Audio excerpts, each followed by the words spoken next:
अब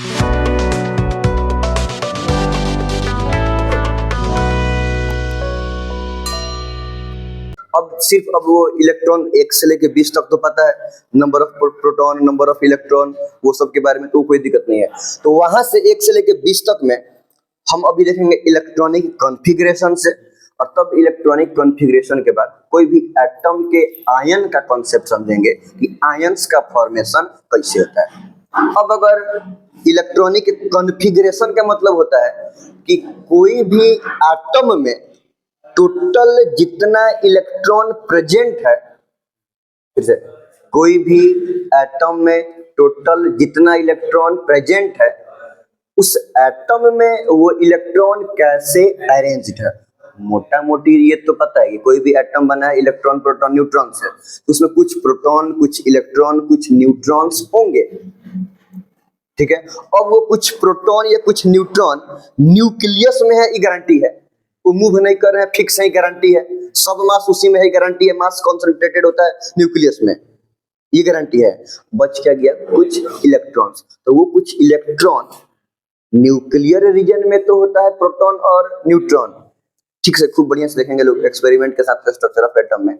और extra nuclear reason में न्यूक्लियर से बाहर प्रेजेंट रहेगा इलेक्ट्रॉन। अब उस एक्स्ट्रा न्यूक्लियर रीजन में वो इलेक्ट्रॉन कैसे अरेंज्ड है, इसी को बोलते हैं हम लोग इलेक्ट्रॉनिक कॉन्फ़िगरेशन, ठीक है। तो अभी मोटा मोटी ये बता दें, बहुत कनेक्टेड है स्ट्रक्चर ऑफ एटम से, कि एक्स्ट्रा न्यूक्लियर रीजन में जिस लेवल पर इलेक्ट्रॉन अरेंज रहता है, वो एनर्जी लेवल को बोलते हैं हम लोग ऑर्बिट। क्या बोलते हैं? ऑर्बिट। याद रहेगा, 1 ऑर्बिट, 2 ऑर्बिट, 3 ऑर्बिट, और उसी को बोलते हैं सेल। क्या बोलते हैं? ऑर्बिट। बोलो, ऑर्बिट तो नॉर्मल किसी भी चीज के गोल गोल चला है तो उसको बोल देंगे ऑर्बिट। और एटम्स में हम क्या बोलते हैं? सेल। और वो सेल का नाम के से शुरू करते हैं, KLMN। अगर सबसे अंदर वाला सेल है उसको बोलते हैं के सेल, उसके बाहर वाला को एल। के से इसलिए शुरू करते हैं क्योंकि के का मतलब होता है कर्नल, कर्नल का मतलब होता है इनर मोस्ट। समझ में आ रहा है ना? इसीलिए सबसे अंदर वाला सेल का नाम क्या पड़ा है? के। इसलिए ए से शुरू ना करके हम किसी से शुरू करते हैं के। के का मतलब कर्नल सेल, मतलब इनर मोस्ट सेल। तो के के बाद अब के हो गया, तो इसलिए LMNO ऐसा करके उतना ज्यादा तक नहीं जाता है। 6 7 गो सेल में लगभग सब अब तक का जितना भी एलिमेंट है सब आ जाता है। हाँ, समझ आ रहा है? हाँ, 6 7 को सब आ जाता है उसमें। तो उससे ज्यादा अभी तक नहीं एक्सटेंड किया, 7 से ज्यादा एक्सटेंड नहीं किया है। अब बात समझो, हम क्या देख रहे थे? किसमें अरेंज रहता है? सेल में। और पहलका सेल को क्या बोलते हैं? के। उसके बाद वाला को LMN ऐसे करके चलता है। खैर अभी तो हम लोग देखना है 1 से लेके 20 तक के बारे में, उसमें 3 गो से ज्यादा आगे KLM 3 गो यूज होने वाला है, 3 गो से ज्यादा आगे बेसिकली नहीं जाएगा, ठीक है। कहीं 4 गो चल जाए, देखो कितना होता है। खैर अब उसमें इलेक्ट्रॉन के भरने का कुछ नियम होता है, और सबसे पहले का नियम ये होता है, ध्यान से बात समझो, कि किसी एक सेल में के का मतलब फर्स्ट सेल, एल का मतलब सेकेंड, एन का मतलब अगर हम ओ के बारे में बात कर रहे हैं मतलब हम फोर्थ सेल के बारे में बात कर रहे हैं। ये क्लियर है? ठीक है। मतलब n बराबर 4, n का मतलब period of shell, first, second, third, fourth, इस तरह करके, ठीक है।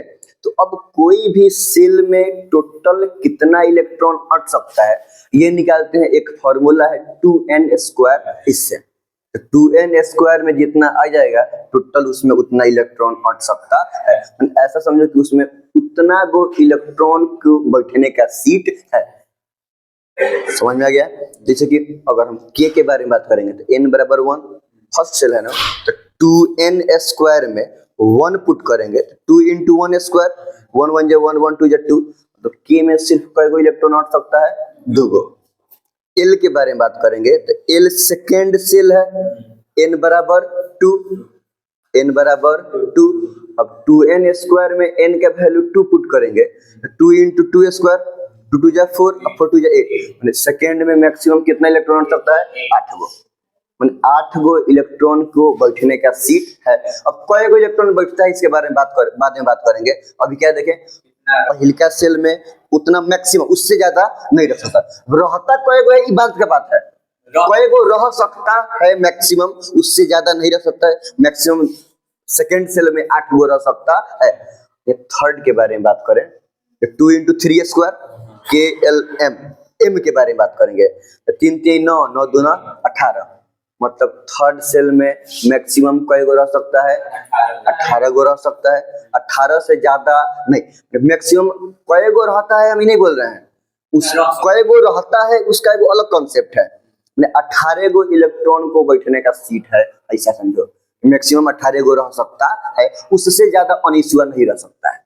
कुछ हाल हो, हर हाल में 19 गो नहीं रह सकता है। 18 गो को बैठने का सीट है। अब एग्जैक्टली बैठता कई गो है, इसके बारे में बात करेंगे, ठीक है। तो अगर नेक्स्ट वाला KLM, एन का निकालना हो तो 2 × 4 स्क्वायर कर देंगे। कितना रहे? 4 चौका 16 दूनी 32, 32, मैक्सिमम 32 को इलेक्ट्रॉन चौथा सेल में हट सकता है। चौथा सेल में बड़ा कॉन्सेप्ट हो गया। तो ये तो समझ में आ गया कि मैक्सिमम इलेक्ट्रॉन कितना हट सकता है, वो हम निकालेंगे 2n² फॉर्मूला से। समझ में आ रहा है? चलो अब इसके बाद जो इलेक्ट्रॉन का हम फिलिंग करते हैं वो एक कंसेप्ट, इसको बोलते हैं ऑक्टेट रूल। ऑक्टेट का मतलब होता है 8, मतलब कॉन्सेप्ट के अकॉर्डिंग, ऑक्टेट रूल के अकॉर्डिंग कोई भी एटम में इलेक्ट्रॉन कुछ इस तरीके से अरेंज रहता है कि वो एटम मतलब मैक्सिमम पॉसिबिलिटी से स्टेबल हो, मतलब वो अनस्टेबल ना, कैसा हो? स्टेबल हो। और स्टेबिलिटी के लिए आउटर मोस्ट सेल में 8 गो इलेक्ट्रॉन होना चाहिए। ऑक्टेट रूल, ऑक्टेट में 8 गो होता है। तो कोई भी एटम बेस्ट स्टेबल तब रहेगा जब उसके आउटर मोस्ट सेल में 8 गो इलेक्ट्रॉन प्रेजेंट होगा। माने जय गो भी सेल है, अब लास्ट इलेक्ट्रॉन जोन सेल में आया उस सेल को बोलते हैं आउटर मोस्ट सेल। समझ रहे ना? तो आउटर मोस्ट सेल में कई गो इलेक्ट्रॉन हो? ना 8 गो अगर इलेक्ट्रॉन होगा तो हम बोलेंगे कि वो क्या है कि स्टेबल है। 9 गो, अब उसके बारे में बात करेंगे। अभी क्या हम देखें कि 8 गो इलेक्ट्रॉन होगा तो हम बोलेंगे कि वो क्या होगा कि स्टेबल होगा। वो एटम अब जितना चाहिए उतना, बोले उसको मोक्ष मिल गया, अब उसको जीवन मरण से कोनो लेना देना नहीं है। अब 8 गो मतलब 8 गो इलेक्ट्रॉन है तो 8 गो हो गया, मतलब जितना चाहिए वो अब सैचुरेटेड हो गया, सेटिस्फाइड हो गया। अब उसको ना ही अब वो एगो इलेक्ट्रॉन को देगा और ना एगो इलेक्ट्रॉन को लेगा। सोचो कि जो एक्सपेक्ट किया था उतना उसको मिल गया, उसका जो लक्ष्य था वो अपने माइलस्टोन पे पहुंच गया। अब वो जो आगे बढ़ रिटायरमेंट, अब ना आगे बढ़ेगा और ना पीछे का, बस उसको तो हो गया। हाँ, अब वो हरकत कुछ नहीं करेगा। समझ रहे? अगर 7 गो है तो ध्यान से, अगर 7 गो है तो हरकत करेगा, चाहेगा कि हम एगो ले लें कि माइलस्टोन पूरा हो जाए, तो एगो इलेक्ट्रॉन को लेने के लिए हरकत करेगा, वो स्टेबल नहीं है। कहने का मतलब ये है कि वो हमेशा ताक में रहेगा, कहने को दूसरे एटम को पकड़े जिसका एगो इलेक्ट्रॉन शेयर कर ले या उससे एगो इलेक्ट्रॉन ले ले, गेन कर ले तो वो लूज कर दे, हम गेन कर ले या शेयर कर ले कि उसको हम भी यूज करें और वो भी यूज करे। हमारे साथ वही है, एक बार हो जाएगा तो हमारा 8 गो, हमारा 8 गो हो जाएगा, मेरा भी काम चलता रहेगा, ठीक है। और अगर 9 गो हो गया तो क्या करेगा? उसको माइलस्टोन है 8 इलेक्ट्रॉन का, एगो एक्स्ट्रा है उसको डोनेट करेगा। भाई मेरा ये जरूरत होता काम हो गया, लो एगो तुम ले लो, तुम्हारे पास कम है, लो तुम लो, जाओ खुश रहो।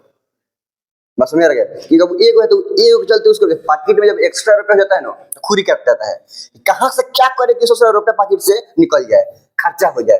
तो खर्चा करने के लिए पॉकेट जले झुंझुनाएगा, चलो दिमाग झुंझुनाएगा पॉकेट में, लेकिन झुंझुनी होगा दिमाग में कि कैसे करे कि इसको क्या करे कि हम कहीं से खर्चा कर दें।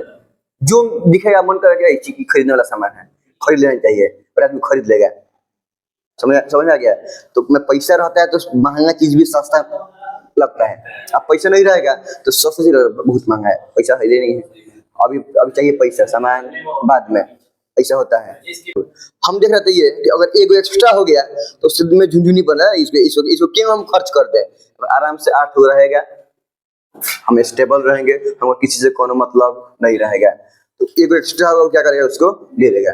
2 एक्स्ट्रा होगा दे देगा। अगर 5 गो है तो क्या चाहेगा? कहने से 3 गो आ जाए। समझ आ रहा है? अगर 6 गो है कहने से 2 गो आ जाए ना। तो अब सोचो कि माइलस्टोन के जस्ट पहले है तो गेन करना चाहेगा, अब माइलस्टोन से थोड़ा सा आगे है, अब गिल के माइलस्टोन बहुत दूर है, अगिलिका माइलस्टोन बहुत ही दूर है, जो है उसको हटा के इतना ही पे हम लोग क्या किया जाए कि खुश रह जाए। एक समय ऐसा सोच आ जाता है जब अगला वाला काफी दूर है, चलो अब इतना ही पे जितना है उतना ही से हम लोग क्या करेंगे, संतुष्ट हो जाए, खुश रहे। जो मिल गया सब मिल गया, ये काफी है जिंदगी में। होता है कि नहीं होता है? तो कुछ ये रूल चलेगा और इस रूल के अकॉर्डिंग हम क्या करेंगे कि इलेक्ट्रॉन्स को फिल करेंगे ऑर्बिट में, मतलब सेल में, KLMN ये सब सेल में क्या करेंगे, इलेक्ट्रॉन को फिल करेंगे।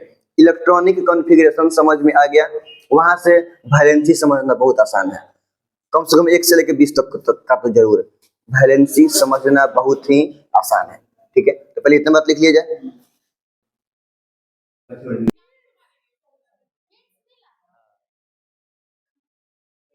हम लोग देख रहे हैं लोग इलेक्ट्रॉनिक कॉन्फ़िगरेशन के बारे में। Arrangement of electrons in the extra nuclear region of an atom is known as electronic configuration. Electron का अरेंजमेंट कहाँ पे, एक्स्ट्रा। अगर हम एगो एटम का अगर मॉडल बोले तो अगर ई तो हो गया न्यूक्लियस है, माने ए में बैठा हुआ है न्यूट्रॉन और प्रोटॉन, तो ई हो गया न्यूक्लियर रीजन। और इसके अलावा बाकी जितना भी सब रीजन दिखाई दे रहा है, ये सब कौन रीजन, हई सब जो माने न्यूक्लियस के अलावा हई सब जितना रीजन दिखाई दे रहा है, ये सब कौन सा रीजन हो गया, एक्स्ट्रा न्यूक्लियर रीजन। और ये एक्स्ट्रा न्यूक्लियर रीजन में प्रेजेंट रहता है सेल, और इस सेल्स में इलेक्ट्रॉन्स अरेंज्ड होते हैं। और इन्हीं सेल में इलेक्ट्रॉन्स का अरेंजमेंट होना क्या कहलाता है, इलेक्ट्रॉनिक। हमें तो रहेगा नहीं, रहेगा तो इन्हीं सब चीज में, तो इन्हीं सब चीज में इलेक्ट्रॉन्स का अरेंज होना क्या कहलाता है, इलेक्ट्रॉनिक कॉन्फ़िगरेशन। एटम सर कई बार रिपीट किया हुआ है, एटम बना इलेक्ट्रॉन प्रोटॉन न्यूट्रॉन से, जिसमें से प्रोटॉन और न्यूट्रॉन बैठेगा न्यूक्लियस में, इलेक्ट्रॉन प्रेजेंट रहता है एक्स्ट्रा न्यूक्लियर। हाँ, इस बात के लिए बताया था, present in nucleus and all the electrons are present in the orbit. अच्छा, ऑर्बिट ना है of extra nuclear region of atom known as shell. इस सब को तो हम एक बार में ऑर्बिट बोल देंगे, लेकिन आइडेंटिटी के लिए हम इन का क्या डेफिनेशन देते हैं, सेल। इन एक्स्ट्रा न्यूक्लियर रीजन में ये जो ऑर्बिट्स प्रेजेंट रहते हैं, इन्हीं ऑर्बिट्स को हम क्या डिफाइन करते हैं, सेल के रूप में। और नाम जो न्यूक्लियस से सबसे नजदीक है, इनर मोस्ट, इसको बोलते हैं के सेल, सबसे नजदीक है, उसके बाद एल सेल, उसके बाद एम सेल। वही तो first shell which is inner most, सबसे अंदर है, नहीं मतलब सबसे अंदर का मतलब जो सबसे ज्यादा न्यूक्लियस का क्लोज होगा, उसको क्या बोलेंगे, के सेल। के का मतलब कर्नल, कर्नल माने इनर मोस्ट ना, तो नाम से क्लियर है। सेकंड सेल को बोलेंगे एल, थर्ड को एम, ऐसे ही आगे बढ़ेगा। अब मैक्सिमम इलेक्ट्रॉन कितना अट सकता है, इसके बारे में अगर हम बात करें तो के सेल में, सुन रहा है सब, के सेल में मैक्सिमम कई अट सकता है। के सेल फर्स्ट है, n बराबर 1, n बराबर अंदर से बाहर की तरफ काउंट करते हैं ना, n बराबर 1, 2 × 1 स्क्वायर करेंगे तो 2 गो, मैक्सिमम 2 गो इलेक्ट्रॉन अट सकता है के में, 2 से ज्यादा बैठने का जगह नहीं। एल में मैक्सिमम 8 गो, 2n स्क्वायर के अकॉर्डिंग 2 × 2 स्क्वायर किए हैं तो कितना है, 8 गो, 8 गो से ज्यादा नहीं बढ़ सकता है उतना मैक्सिमम। तो वही थर्ड में 18 गो, फोर्थ वाला में एन सेल में मैक्सिमम बढ़ सकता है 32 को, 32 को से ज्यादा नहीं बढ़ सकता है। अब कई गो बैठता है, ये कल पढ़ेंगे, कई गो बैठ सकता है, इसके बारे में बात करेंगे। सेल में इलेक्ट्रॉन के फिल करने का रूल्स होता है। सबसे पहला ये कि जो इलेक्ट्रॉन का हम फिलिंग शुरू करते हैं वो के सेल से शुरू करते हैं, मतलब के से शुरू होता है। मतलब सबसे पहले का इलेक्ट्रॉन सबसे इनर मोस्ट सेल में प्रेजेंट रहेगा, फिर उसके अगले वाला में, फिर उसके अगले वाला में, बाहर से भीतर की तरफ ना, भीतर से बाहर तरफ इलेक्ट्रॉन को अरेंज करते हैं, ठीक है। और दूसरा बात ये कि मैक्सिमम किसी भी सेल में कितना इलेक्ट्रॉन अट पाएगा वो तो पता है, 2n स्क्वायर, मतलब उससे ज्यादा इलेक्ट्रॉन, अगर 2n स्क्वायर के अकॉर्डिंग किसी सेल का जितना वैल्यू आएगा, जितना इलेक्ट्रॉन उसमें अट सकता है, उससे ज्यादा नंबर ऑफ इलेक्ट्रॉन को अरेंज नहीं करना है। उसके आगे भी कुछ रूल्स है, हालांकि वो रूल्स 20 से ज्यादा के लिए एप्लीकेबल रहता है ना, लेकिन 19-20 में थोड़ा सा आ जाता है, तो उसके बारे में हम लोग देख लेंगे लोग, यहाँ तक कोई दिक्कत नहीं है ना। नेक्स्ट इंपॉर्टेंट बात ये जान लो, मतलब ये कॉन्सेप्ट का बात है कि सबसे लास्ट इलेक्ट्रॉन, किसी भी एटम का सबसे लास्ट इलेक्ट्रॉन जिस सेल में जाता है उस सेल को बोलते हैं वैलेंस सेल। क्या बोलेंगे, अगर कोई भी मान लो कि किसी भी एटम के पास 6 गो इलेक्ट्रॉन है, तो छठा इलेक्ट्रॉन जिस सेल में गया उस सेल को बोलेंगे हम लोग वैलेंस सेल। सेल के बाद दूसरा, वैलेंस सेल में जो गो इलेक्ट्रॉन रहेगा उन इलेक्ट्रॉन्स को बोलेंगे वैलेंस इलेक्ट्रॉन्स। हम बोलेंगे कि उसमें इतना वैलेंस इलेक्ट्रॉन है, तो आउटर मोस्ट में, आउटर मोस्ट सेल को बोलेंगे वैलेंस सेल, अंदर से बाहर की तरफ जा रहा है, लास्ट वाला सबसे आउटर मोस्ट सेल में रहेगा, तो एक वर्ड में आउटर मोस्ट सेल को बोलेंगे वैलेंस सेल।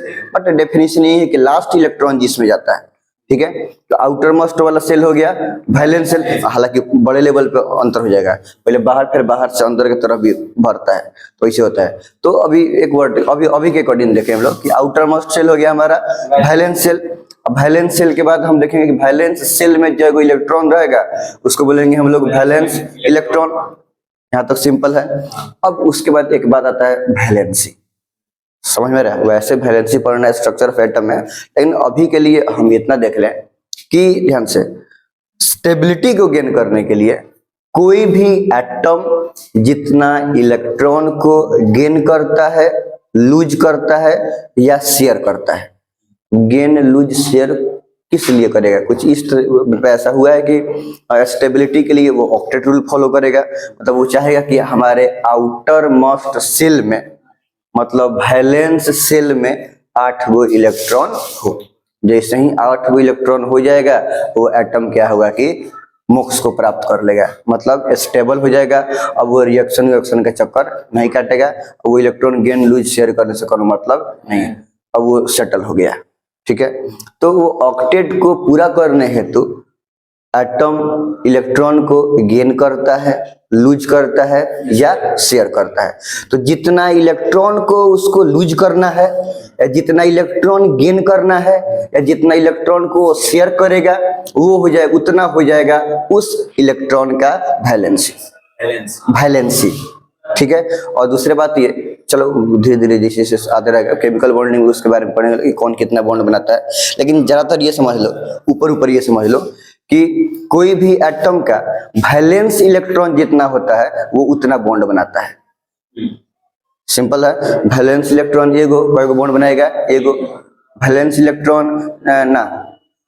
अगर हम ऑक्सीजन के बारे में बात करते हैं तो ऑक्सीजन के 8 इलेक्ट्रॉन होता है ना, 2 और 6 8 बच गया 2 गो, ना तो वैलेंसी इतना बॉन्ड बनाएगा, मतलब 2 इलेक्ट्रॉन लूज करेगा, मतलब वैलेंसी इस बात को बताता है कि वो उतना नंबर ऑफ बॉन्ड बनाएगा। हाँ, तो वैलेंसी से टैली करते हैं, जो इलेक्ट्रॉन का जितना वैलेंसी होगा वो उतना क्या करेगा कि बॉन्ड का फॉर्मेशन करेगा। हालांकि उसके बावजूद भी बहुत सारा प्रॉपर्टी के अकॉर्डिंग हम लोग देखते हैं, ठीक है। तो मतलब अभी तो जस्ट अभी केमिस्ट्री शुरुआत हो रहा है, एटम के बारे में, मॉलिक्यूल्स के बारे में हम लोग पढ़ रहे हैं। तो चलो एक बात और देख लो कि हम क्या देखें कि स्टेबिलिटी के लिए गेन लूज या शेयर करेगा इलेक्ट्रॉन को। अब जो एटम इलेक्ट्रॉन को लूज करता है, इलेक्ट्रॉन को क्या करेगा, दे देगा, लूज करेगा, वो इलेक्ट्रॉन का नेचर होता है इलेक्ट्रोपॉजिटिव। देखो क्यों, इलेक्ट्रॉन को लूज करेगा, अगर वो इलेक्ट्रॉन को इनकेस लूज करता है तो उसमें पहले तो शुरू में अगर न्यूट्रल एटम है, शुरू में न्यूट्रल एटम है तो नंबर ऑफ इलेक्ट्रॉन और नंबर ऑफ प्रोटॉन बराबर है, ये समझ में आ रहा है। और हम बोले कार्बन के बारे में बात कर रहे हैं तो कार्बन का एटॉमिक नंबर 6, मतलब नंबर ऑफ प्रोटॉन हो गया 6। तो अब न्यूट्रल है, उसमें कोई चार्ज नहीं है, तो 6 गो प्रोटॉन 6 गो इलेक्ट्रॉन, तब ना न्यूट्रल है। ऊपर नीचे रहता था तो न्यूट्रल नहीं रहता, चार्ज रहता। तो अगर कोई न्यूट्रल एटम है तो जितना प्रोटॉन रहेगा उतना इलेक्ट्रॉन रहेगा, न्यूट्रॉन ना, न्यूट्रॉन से तो मतलब नहीं है, जितना प्रोटॉन रहेगा उतना इलेक्ट्रॉन रहेगा।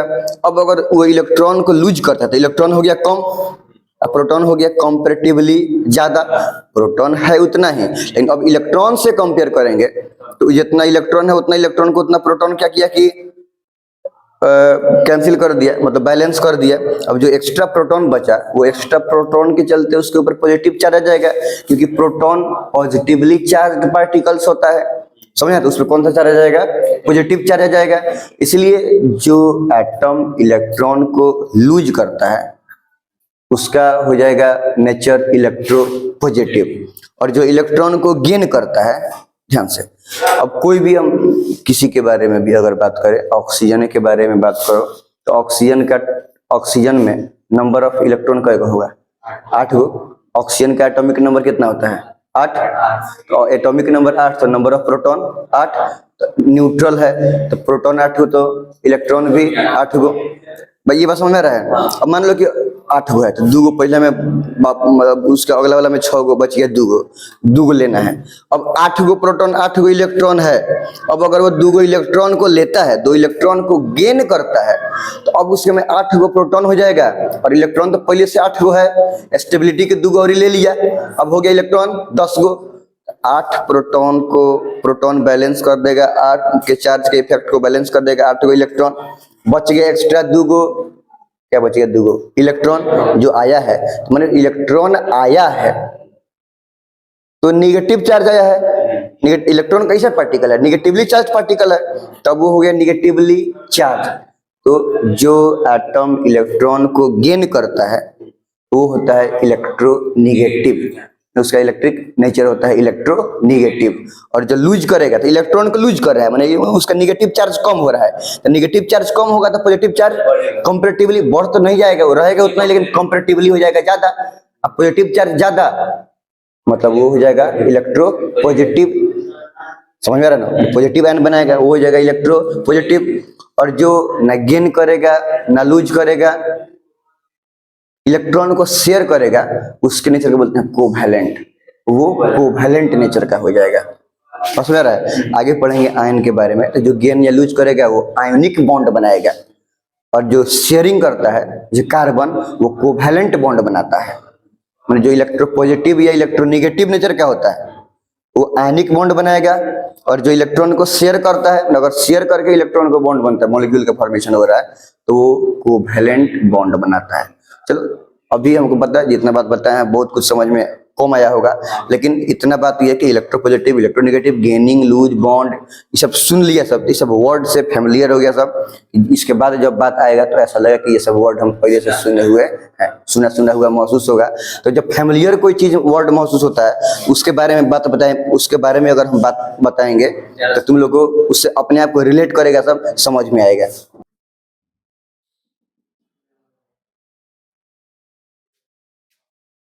तो ये किस चीज का एटम हो गया? ऑक्सीजन का। ये ऑक्सीजन एटम के बारे में बात करेंगे तो ऑक्सीजन का अभी लिखना सब नहीं, एटॉमिक नंबर हो जाएगा 8, ठीक है। अब एटॉमिक नंबर 8 तो नंबर ऑफ प्रोटॉन कितना हो जाएगा? 8। जितना नंबर ऑफ प्रोटॉन रहता है एटॉमिक नंबर उतना ही रहेगा ना। अब नंबर ऑफ, देखो इसके ऊपर कोई चार्ज है प्लस माइनस, मतलब न्यूट्रल है। न्यूट्रल का मतलब क्या हुआ? जो प्रोटॉन उतना ही इलेक्ट्रॉन, तब ना न्यूट्रल होगा। जितना पॉजिटिवली चार्ज पार्टिकल उतना ही निगेटिवली चार्ज पार्टिकल। न्यूट्रॉन तो इलेक्ट्रिकली न्यूट्रल है, उस पर कोई चार्ज नहीं है ना। तो प्रोटॉन 8 गो, तो नंबर ऑफ इलेक्ट्रॉन भी कितना हो जाएगा? 8 गो। अब ये ना 8 गो इलेक्ट्रॉन को हम क्या करेंगे कि अरेंज करेंगे, मतलब ऑक्सीजन के एगो एटम में टोटल इलेक्ट्रॉन का एगो हो गया 8 गो। अब ये 8 गो एटम को हमको क्या करना है कि अरेंज करना है। चलो मान लो कि ये हमको हो गया ऑक्सीजन का न्यूक्लियस, जिसमें प्रोटॉन है और न्यूट्रॉन है।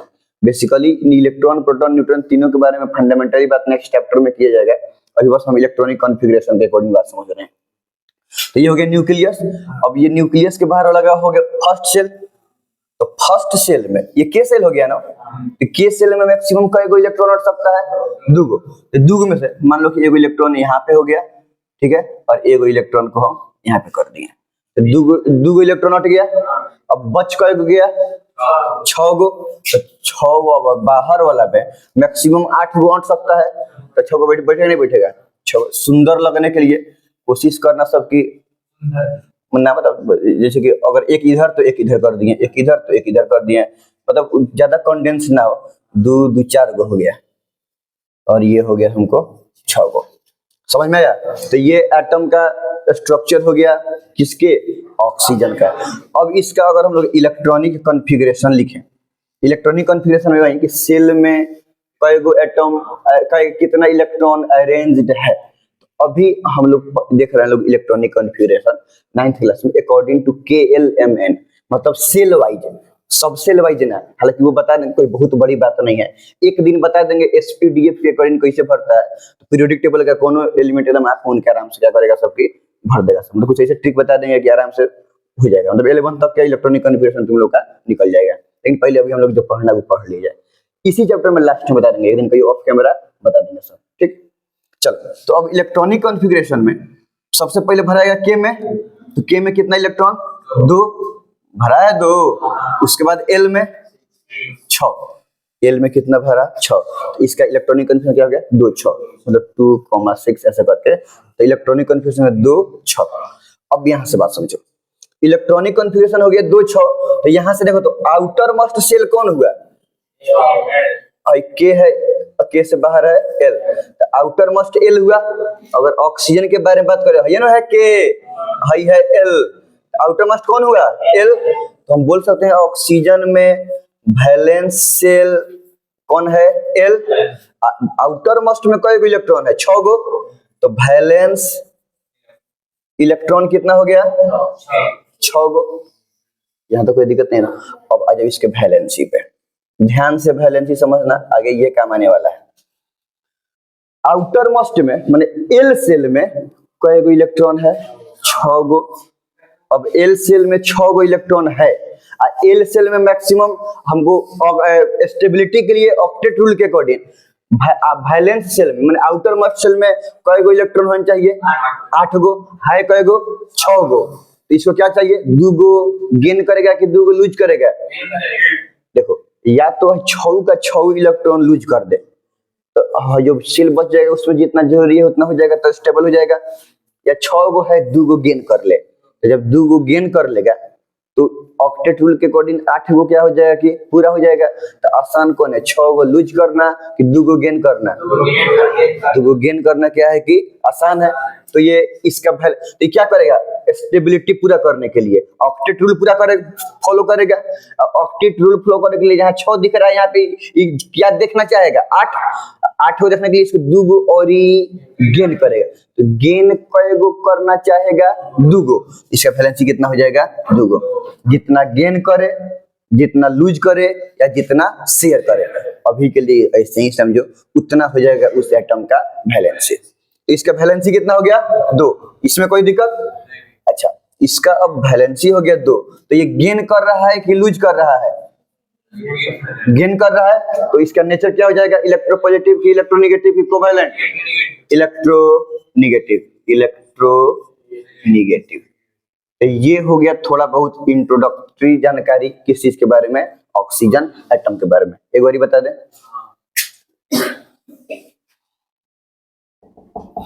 चलो हम क्या मैग्नीशियम ले लेते हैं, ठीक है। मान लो कि हम लेते हैं मैग्नीशियम, तो ये हो गया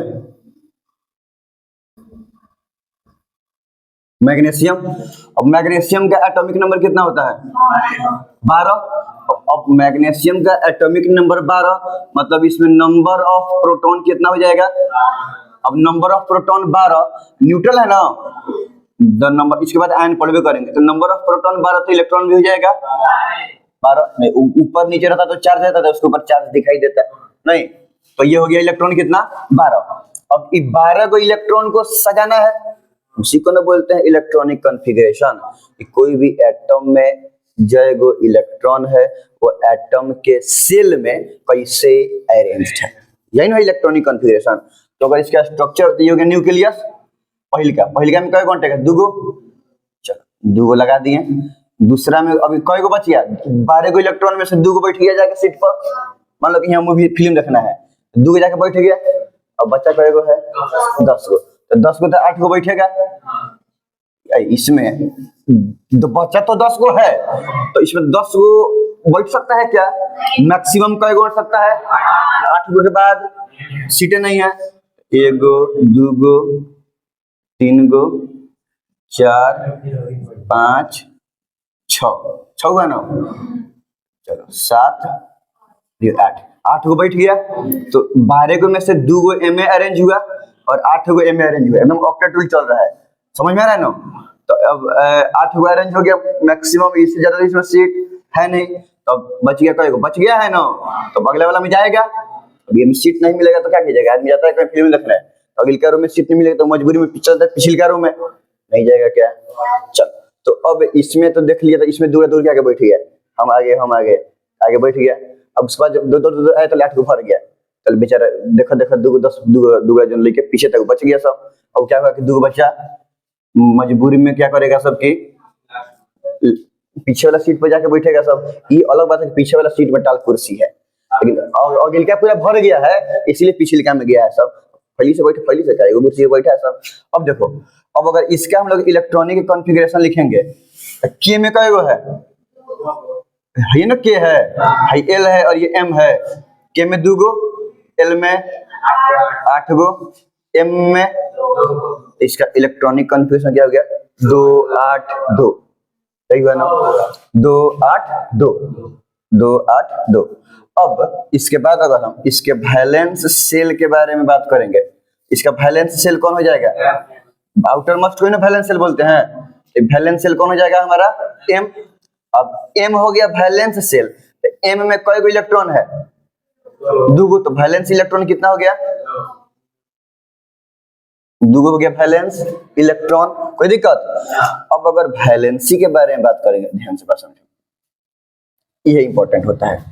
अब एम में है 2 गो, अब ऑक्टेट रूल के अकॉर्डिंग अगर 2 के जगह पर 8 आ जाए, उसको चाहिए आउटर मोस्ट में 8 गो इलेक्ट्रॉन, तो यहाँ पे 8 गो दिखने लगेगा तो ये स्टेबल हो जाएगा। चल तो ये 2 गो है, 8 गो होने के लिए 6 गो इलेक्ट्रॉन गेन करना होगा, तो ये 8 गो हो जाएगा। और नहीं तो 2 गो है तो 2 गो को दे देगा, 2 गो इलेक्ट्रॉन को दे देगा, तब तो जो बच जाएगा उसमें 8 गो दिखाई देगा, 8 गो दिखाई देगा कि नहीं दिखाई देगा। चल अभी तो में 2 गो है, तो 8 गो पूरा करने के लिए कौन आसान है, अगर 2 गो दे देगा, 2 गो लूज कर देगा तो जो आउटर बचेगा उसमें 8 गो रहेगा ऑक्टेट रूल पूरा, या 6 गो ले लेगा तो में 8 आउटर जो अब बचेगा उसमें 8 गो पूरा, अभी भी ऑक्टेट रूल पूरा। तो 6 गो गेन करना आसान है या 2 गो लूज करना आसान है, यहाँ पे एटम का रूल के अकॉर्डिंग काम चलता है। यहाँ पे वो नहीं चाहता है कि जो हम चाहते हैं, जन तुम चाहता है, जन कोई और चाहता है, समझ रहा है। तो इसको अच्छा बताएंगे, सबके बारे में बताएंगे। तो इसमें आसान कौन अभी दिख रहा है, 2 गो लूज करना, तो क्या करेगा कि 2 को लूज कर देगा, समझ में आ जाएगा धीरे धीरे। जिंदगी में जब पैकेट में अभी 5 रुपए खाना खाते हैं तो धीरे दूर जाता है खरीदने दुकान पर, एगो चिप्स एक कुरकुरे, 5 रुपए तो ये बात है, लेकिन जब एक्स्ट्रा चला, जब जितना चाहिए जिंदगी में, जितना चाहिए जरूरत भर के लिए उतना मिल जाए और बाद एक्स्ट्रा रुपया खाना अपने लगे, हम क्या करेगा, पता है कि 5 खर्चा कर देंगे तो पैकेट खाली हो जाएगा, तो वो आदमी खर्चा करता है। और जब जितना चाहिए उतना आवश्यकता भर ऑलरेडी पैसा रहेगा तो भी एक्स्ट्रा आ जाएगा, तो आदमी ऐसे हो जाएगा। तो ये एकदम साफ है, 8 गो भर गया है, ये तो बेचारा 8 को नहीं भरा था, तो 8 गो के लिए एकदम 2 गो ले लेगा, इसको तो दिखा गया 8 गो तो हो गया है। अब ये एकदम अगुताइल रहेगा खर्चा करने के लिए, 2 इलेक्ट्रॉन के हम क्या करें कि खर्चा करके अन्य फिक्र हो जाए, मोक्ष को प्राप्ति कर ले, एकदम अगुताइल रहेगा। 2 इलेक्ट्रॉन क्या करेगा कि आसानी से डोनेट कर देगा। चलो अब आगे, 2 इलेक्ट्रॉन दे दिए तो वैलेंसी कितना हो गया, वैलेंसी हो गया 2। तो अब ये इलेक्ट्रॉन को गेन कर रहा है कि लूज कर रहा है, लूज कर रहा है, तो इसका नेचर इलेक्ट्रोपॉजिटिव कि इलेक्ट्रोनेगेटिव, इलेक्ट्रोपॉजिटिव, इसका नेचर हो गया इलेक्ट्रोपॉजिटिव।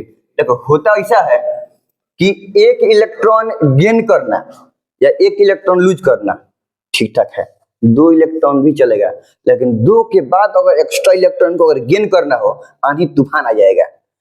दिक्कत ये होता है कि जब हम इलेक्ट्रॉन ले रहे हैं तो इस पे निगेटिव चार्ज बढ़ रहा है, और पहले का इलेक्ट्रॉन लिए तो निगेटिव चार्ज एगो बढ़ गया, अब जो दूसरी का इलेक्ट्रॉन आएगा तो ये निगेटिव चार्ज उस निगेटिव चार्ज को अट्रैक्ट करेगा कि रिपेल करेगा, समझ रहा है। तो अब एगो को रिपेल कर, चलो बहुत ज्यादा हम एनर्जी दिए, फोर्स लगाए तो एगो और आ गया, अब 2 गो ऑलरेडी आ गया, एगो ने है, अब इस एगो निगेटिव चार्ज को 2 गो ना क्या करेगा कि रिपेल करेगा।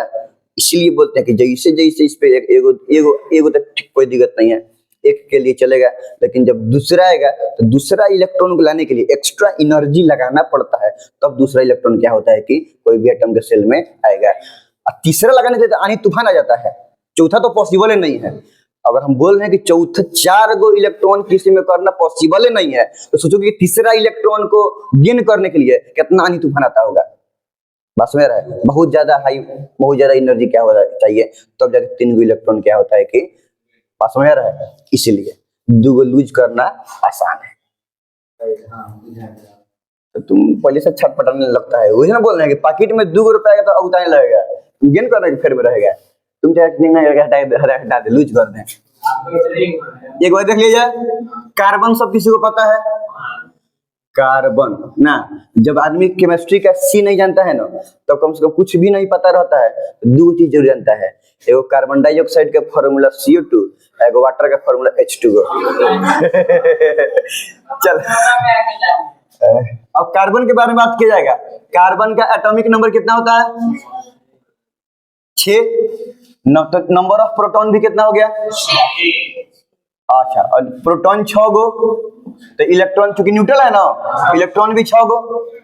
देखो वही न्यूट्रल नहीं रहता, जब आयन पढ़ेंगे तब तो कैसे नंबर ऑफ प्रोटॉन के अकॉर्डिंग इलेक्ट्रॉन का नंबर चेंज होगा, उसके बारे में देखेंगे। अभी न्यूट्रल है पीछे, अब 6 गो इलेक्ट्रॉन को अरेंज करना है।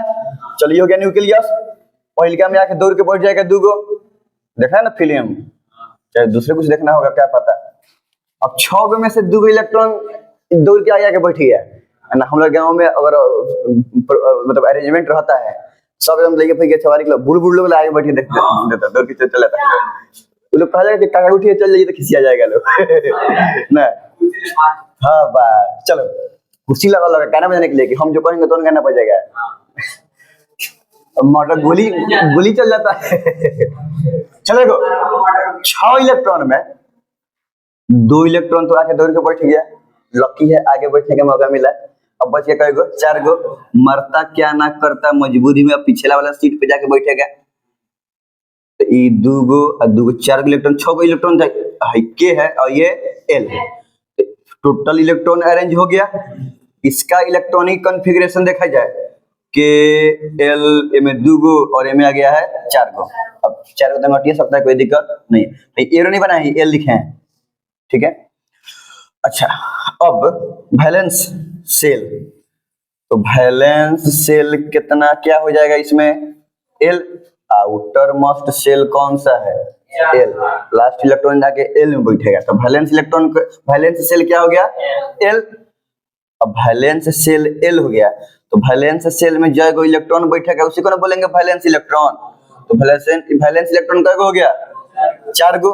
अब अगर इसके वैलेंसी के बारे में अगर हम चर्चा करते हैं, देखो 4 गो इलेक्ट्रॉन है, इसको स्टेबिलिटी होने के लिए, ऑक्टेट पूरा करने के लिए 4 गो और ही चाहिए, तभी 8 गो हो जाएगा। नहीं तो हेमें फुलफिल्ड होने के लिए 4 गो दे देगा तो हमें फुलफिल्ड हो जाएगा। तो या तो 4 गो लेना पड़ेगा या 4 इलेक्ट्रॉन को गेन करना पड़ेगा या 4 इलेक्ट्रॉन को लूज करना पड़ेगा। और हम अभी बोले हैं कि 3 गो इलेक्ट्रॉन को गेन या लूज करने में आंधी तूफान आ जाता है, तो 4 गो इलेक्ट्रॉन को एक साथ गेन करना या लूज करना पॉसिबल है। ये शेयर करेगा कि 4 गो हमारे पास है, ये है 4 गो किसी और से क्या करेगा कि चाहे 4 गो हाइड्रोजन को बुलाएगा, एक गो करेगा कि एक गो हम लोग शेयर कर लिए जाए, एक तुम्हारा हमारा, हमारा तुम्हारा, तुम्हारा हमारा, तो इस तरह से करके 4 गो उसको मिल गया। अब हाइड्रोजन सबको भी एक गो मिल गया, इसके बारे में कहीं बताएंगे, ठीक है। तो ये ना गेन करेगा ना लूज करेगा, क्या करेगा? शेयर। तो कई गो इलेक्ट्रॉन इसको शेयर करना पड़ रहा है 8 गो पूरा करने के लिए? 4 गो। जय गो इलेक्ट्रॉन गेन करना पड़े, लूज करना पड़े या शेयर करना पड़े, उतना होता है उसका वैलेंसी। और ये सब बात हम जो बोल रहे हैं वो अक्षरशः वही बात बोल रहे हैं जो लास्ट क्लास में लिखाए थे। अगर लाइन पढ़ के आया होगा सब, तो ये सब वैलेंस इलेक्ट्रॉनिक कॉन्फ़िगरेशन ये सब एक होगा, सब चीज समझ में आता होगा। जब पढ़ के नहीं आ रहा होगा, बैठ के मन मन कुछ सोच रहा होगा हम क्या करें। इसका वैलेंसी क्या हो गया? 4, क्योंकि ना गेन कर रहा है ना लूज कर रहा है, फिर भी 4 क्यों? 4 गो इलेक्ट्रॉन शेयर कर रहा है। बॉन्डिंग कैपेसिटी है 4 इलेक्ट्रॉन का, नहीं वैलेंसी क्या है? बॉन्डिंग कैपेसिटी को ही ना वैलेंसी बोलते हैं। तो वैलेंसी से क्या हो गया? 4 गो। अब ये तो ना गेन कर रहा है ना लूज कर रहा है, इसका नेचर क्या हो जाएगा? कोवैलेंट। इसका नेचर हो गया कोवैलेंट। तो ये हो गया किसके बारे में बात? कार्बन के बारे में। चलो इतना भी लिख लो सब, फिर कुछ देते हैं बनाने के लिए।